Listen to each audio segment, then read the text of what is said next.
Okay, cowboys and girls, this is how you make a redneck roller coaster. The first thing that's very important is you can only use a Cavalier, a Sunbird, a Grand Am, or a similar GM car because of how the steering mechanism works. The steering mechanism is mounted on the firewall, which gives us access for our steering shaft, which has to come over top of the transmission. I welded two pipes just to the bumper by cutting the plastic out of the way. Made a homemade plate, insane. You gotta have a beer holder, of course. You gotta have a footrest for your gas pedal.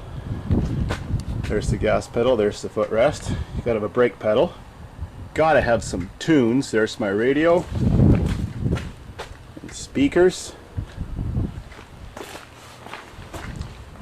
You gotta have a way to change how the steering reverses when the steering shafts go backwards.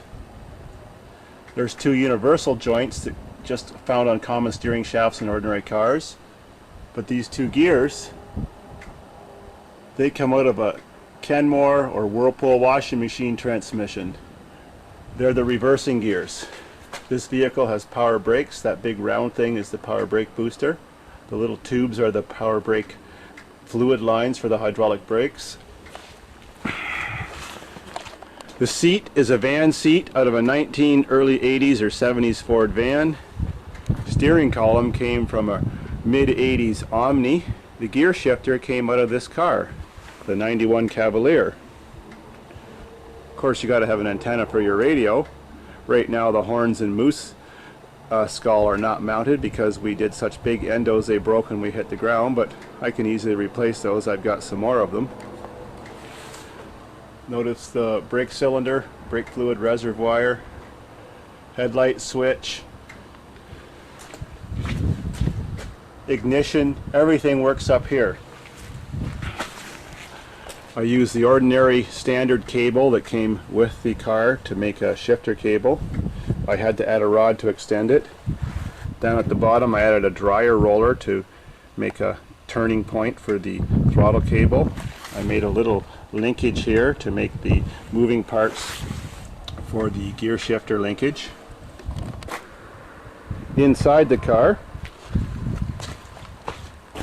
we have nothing. No gas pedal, no brake pedal, just a speedometer. It actually still works. To get on the redneck roller coaster, I used the handle off of a cart to cut the bottom off. Made a good ladder. I bought some wire mesh. I made a walkway, or a body recovery pad, whatever you want to call it, to get up to the seat. Now that we're on top, we can walk up the runway, get into the driver's seat. Notice copious quantities of beer holders, one there, and of course one for the driver. Gear shifter, antenna, Omni steering wheel, factory radio, and mouse crossing our path. Cool. My car's been sitting outside in the rain for 6 years now, so my Ford van seat is well weathered but very comfy. Under the hood, it took about 10 or 12 wires, which I sneakily ran up inside the pole to wire this baby. There's our brake lines. Everything runs under here. I just welded the new brake lines to the old brake lines. The steering shaft is just a piece of 1-inch pipe that runs down to an ordinary steering universal joint that comes from any car. The steering rack is a firewall mounted type that only comes on these kind of GM cars. So I rotated it 90 degrees so that it sticks away from the hole that's in the firewall and points this direction. I had to twist the power steering lines a little bit to do this.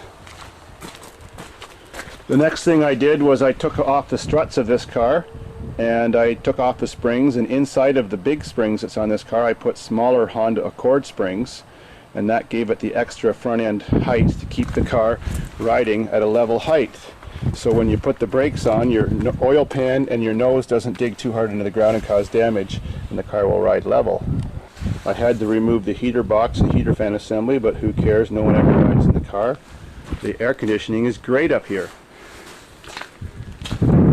I had to make a slight adjustment to the tie rod ends which mount to this rack, which you can see. And overall, in the 6 years since January of 2000 that I made this car, the part that I made has been trouble-free. It sits outside every year, summer and winter. It gets buried in snow because we're up in Canada. But the only problems with the car has been worn out brakes and a problem with the computer and leaky gas lines. Nothing to do with anything but Chevrolet's fault. So enjoy your new ride and die smiling. Ha ha.